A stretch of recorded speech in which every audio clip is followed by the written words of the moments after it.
Welcome back to the Barca Breakdown, where we break down the latest of the greatest FC Barcelona. And today we're going to be talking about the possible transfer of Ousmane Demble. We're going to talk about our midfield, Busquests and FGJ drama, and then we're going to finally finish it off with TT and injury, he's going to have a surgery tomorrow, Tuesday. But anyway, my name is Youssef, and I'm here with my co-host Adam. What's up, guys? Smash that subscribe button because we're going to cover, hopefully for the last time. I mean, not really hopefully for the last time because I want Dembouz to stay with Barca, but we're covering the latest news, which is just all bad, right? I mean, let's just cut through the malarkey use, right? Gerard Romero is reporting a lot of nonsense from the Dembele team. And we've reached the point where things have broken down so far between the board and between Dembele's side that you're just seeing a lot of mud slung everywhere, right? And so they're saying that Dembele has these astronomical high salary demands that he won't budge on, and these bonuses and the commission for the agent that are just way too high compared to what we want, and frankly compared to Dembele's performance over a whole season, right? There's not a whole season of Dembele at Barca you can say was great. Last year was above average, but not great by any means. And then, you're getting the mud slung, right? So you're hearing that there's reports that Xavi is upset with Dembele's entourage and that his agent had a meeting with, I think, Alemany and was saying some like curse words. And you're just overall hearing a total train wreck. And it's so devastating because the latest rumors that I think the board must be putting out into the media is that they're going to give Dembele like a few more days. Again, this is a recurrence with Laporta, a few more days, and they're going to, if he doesn't accept the renewal, they're either going to sell him for like 20 million euros, which again is not very much, but we have to sell him this winter, or otherwise he'll walk for free in the summer, to Manchester United or a new team in the Premier League that got, not a new team, but a team that got new investments from an Arab country, I think, that bought out Newcastle United. So one of those teams is looking like the front runners. And if he doesn't get sold this winter, they're going to bench him. And I think we all saw in that Copa del Rey game a few weeks ago and just Dembele for the last like 3 months, benching Dembele is certainly going to hurt our team, right? He might not be as clinical as we want. He might not be putting in the goals we think we want to see, but it has me so frustrated, man, because I love Dembele. I really do. Even though he's let us down so many times with the injuries, I do just think he has those magical feet that, I don't know if we have another player on our team who has that ability to kind of, the it factor, to change a game at any moment. And so I'm just sitting here frustrated, Yus. I mean, as a Barca fan, how could you not be? Well, I totally agree with you. It is a frustrating situation. We look at Ousmane Dembele and see so much potential. He came to this team from Dortmund on an astronomical amount of money. I think it was 135 mil, somewhere around that ballpark. Regardless of the situation, he's someone who we thought was going to be very integral into our team. After we saw him score a goal, I believe, against Chelsea with Messi, and we saw that joyous moments, I just think as those injuries came and made it worse and worse for him to actually put a foot in this team, he's come back and he has shown a lot of growth and potential, and he's on the ball all the time. He's super fast. He's placing the balls in great spots, creating threats, offensive plays. But Adam, I truly just can't comprehend the fact that his manager or his agent is probably screwing him over in this situation, right? There's no way we can believe that he is actually asking for this much money with the amount of injuries he's had.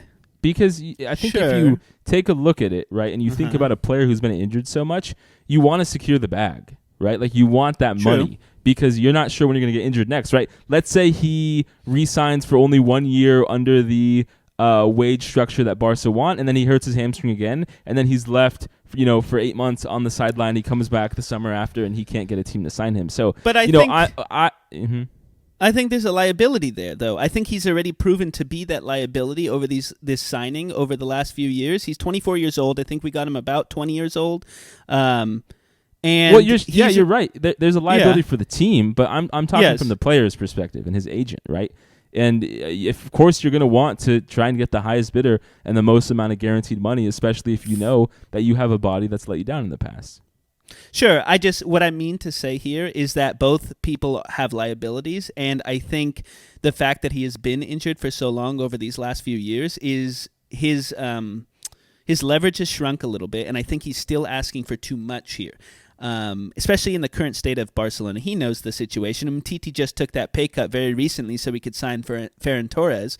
So it wasn't even a pay cut. It was like a deferred payment. Right? True. Like it was like he extended the length. I mean, here's the thing. I threw a little bit of shade at Laporta because, between Koeman, Dembele, there's been a few instances of him moving those like, oh, you have a few days to decide, and that happens, over and over for like a month or two. But Alemany, our sporting director, and Laporta have done a good job, a really good job. I mean, we got Ferran Torres this summer. We got Umtiti to defer some of his wages. We have been able. We got rid of Emerson, which I think was an L, but we got a lot of money for him. Right? There's no way Tottenham should have paid us the 20+ million euros that we got, and so they've done a good job, and they know what they're doing. And I'm gonna put my faith in them to kind of correct the ship and right it. It's just we're in a situation here where Dembele has a contract that was signed under the Bartomeu board, and it's going to be really hard to convince him otherwise. And I think we can be frustrated and just hope that he comes to his senses, quote unquote, and understands that Barca is the best place for him to be. I mean, he wants to go to Manchester United. I mean, I know we love to talk a lot of smack because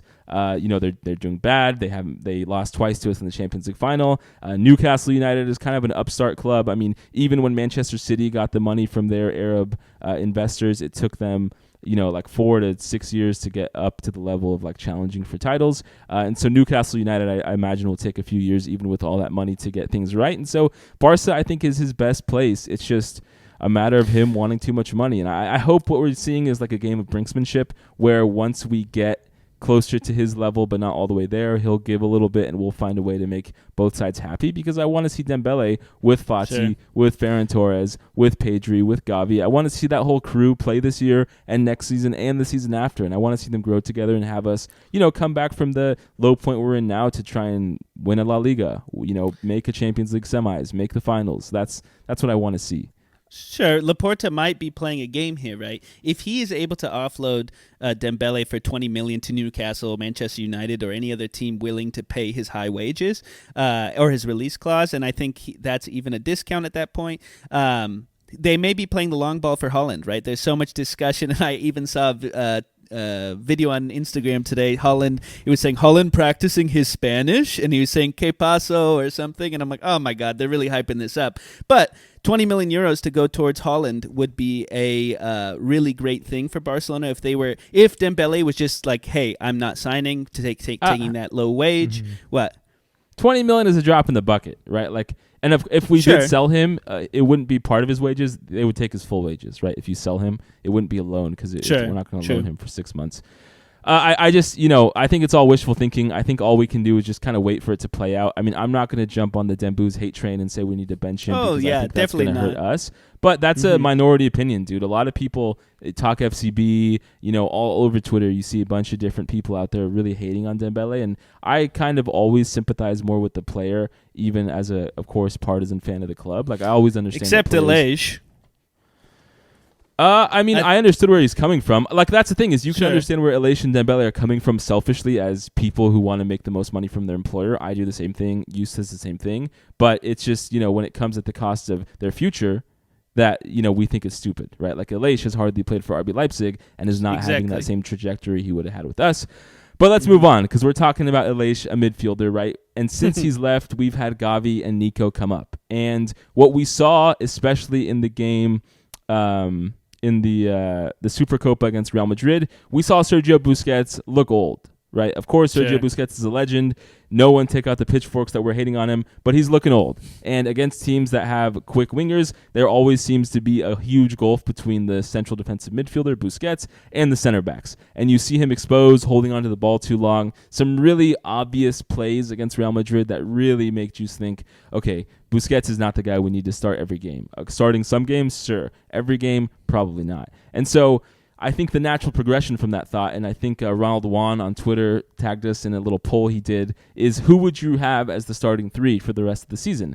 And on the last video after the Supercopa against Real Madrid, Yus and I talked about, well, we think it should be Pedri, Frenkie de Jong, Xavi, with Frenkie de Jong sliding into that central defensive midfielder. I think of Frenkie de Jong on Ajax, and when he was so good, I think about that Champions League game against Real Madrid. And what I think of is Frenkie de Jong taking the ball from deep and driving it forward. And what we've seen Xavi do and Koeman, honestly, this whole season is try and have Frenkie de Jong play a little bit more forward and a little bit farther on the wings, and it hasn't turned out that well, right? He's really been isolated, hasn't been that impressive player we all expected to be. But the new reports coming out are that Frenkie de Jong might not be getting the playtime. It might still be Busquets with Pedri and Xavi now that Pedri's healthy. So I just want to turn it over to you, Yus. What would be your ideal three? I mean, what do you think about the reports that with Pedri coming back, it's going to be Frenkie not getting time, it's going to be Boosie getting the time, and where does Nico fit into this? Ricky Puig? I mean, lay it out, Yus. What's your view on the Barca midfield situation? Okay, first off, I think I said a breakout player in one of our early videos at the beginning of the season was going to be Ricky Puig, just because I thought Koeman might give him a little more slack. I'm totally against that opinion now. Ricky Puig has come on a couple games, not going to be my choice. But, of course, I want to see Frenkie de Jong really live up to his potential like he was on his Ajax team. But at the same time, right, we have these other young players just coming back, Pedri coming back from injury, and I think he looked fantastic in the Supercopa, as well as Fati, but we're talking about the midfield here. But Pedri has to be a starter. He's just been so good, and he had such great stamina over playing for Spain, playing for us, and everything else. And of course, Pedri. And then I want Frenkie de Jong. And then on the right side, I don't know, man. To be honest, Xavi, I like him a lot. He's doing a great job. He's putting us in dangerous situations with these yellow cards, and maybe maybe we need to put him on a little bit later, give Nico the reins just for the beginning of a game. Once Nico kind of gets a little bit tired here, we can put on Xavi. Gavi's a lot more aggressive, in my opinion.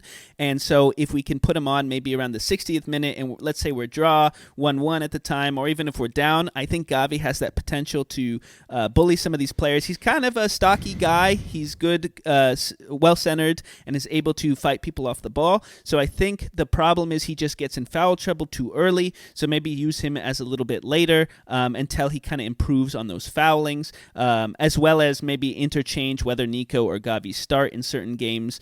But overall, just to clarify you, so if you want to use Xavi as a sub, who is your starting three? Pedri, Frenkie de Jong, Nico. Wow. Yeah. I just can't trust Xavi I think that's right a now. bad take, Yus. No, that is not a good take. Right, you're gonna start Nico over Xavi. God. I don't even understand where you're coming from. What? I just told you. I just can't try. Okay, we cannot have this foul. How many trouble. games has Nico started this season? And you're going to throw him as the starter for the rest of the league when we need to get top 4?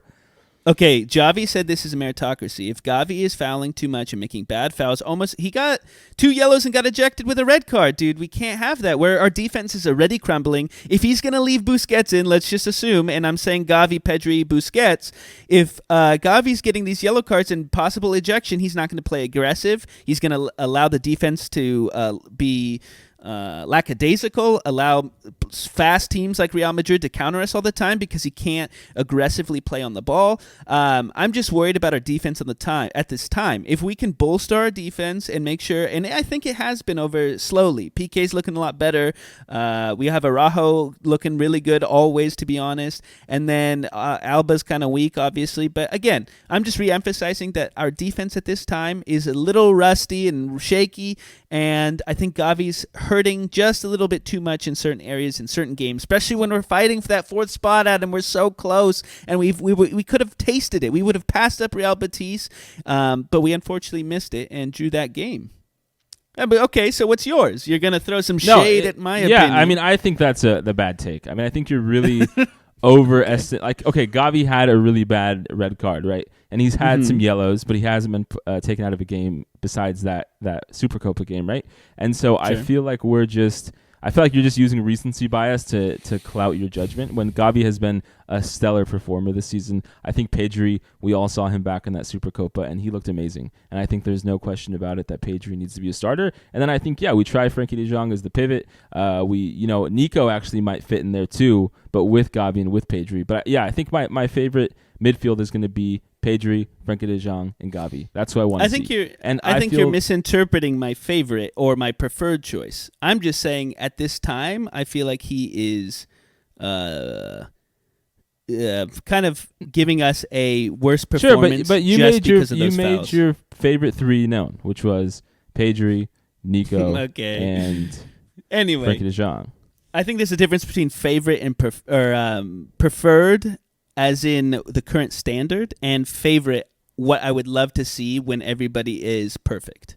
I think. Well, there's a hey difference. guys, let us know in the comments your thoughts. I'm curious to see what you guys think. I mean, you're trying to do some sort of tiptoeing around the words there, but hey, you got your choice. It's not a bad thing, man. I mean, I don't think Nico is a bad player, and I think giving him time is not out of the question at all. I just question, if Gavi is a player that we want to bench right now when he's doing so well, and I think he's developing. And let's see what Xavi does, right? Like, I don't mean that in a overly negative way. It's just it is a surprise choice to me. And I think as we move on to our final point of view, as you mentioned, Umtiti, the greatest downfall of a player I've seen in quite a while. He got hurt again, right? Just as he did the good thing for the team, he signed that deferment of his wages so that it's paid over a longer period of time, which allowed us to sign Ferran Torres and officially get him on the team. He's broken his foot, right, in training. He's getting surgery tomorrow, like you said. He's going to be out for about 3 months, so that kind of gives us no chance at selling him this winter to offload some wages.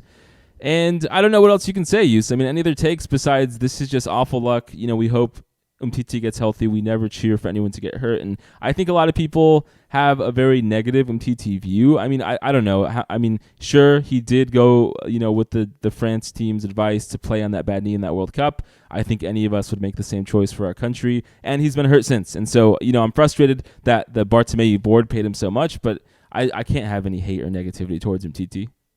No, I definitely don't think he deserves that. It is. I just think Barcelona is just in a series of unfortunate events, right? The fact that Dembele won't sign, Umtiti fractures his foot, just everything else, our financial turmoils, players leaving, players coming in, and then whatever the situation may be. There's some, we've had some highlights of this season, though. I mean, those things are bad, and I think we keep getting struck with some negative things, but if you look at the graph from a grander scale, or like look back at it, I think you zoom out. we're on the upswing here. I think 100%.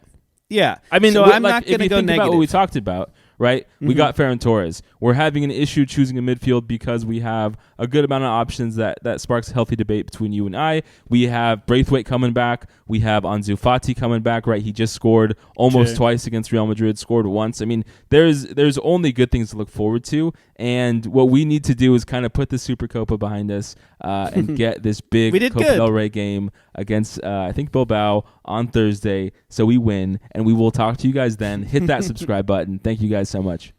Thanks, guys.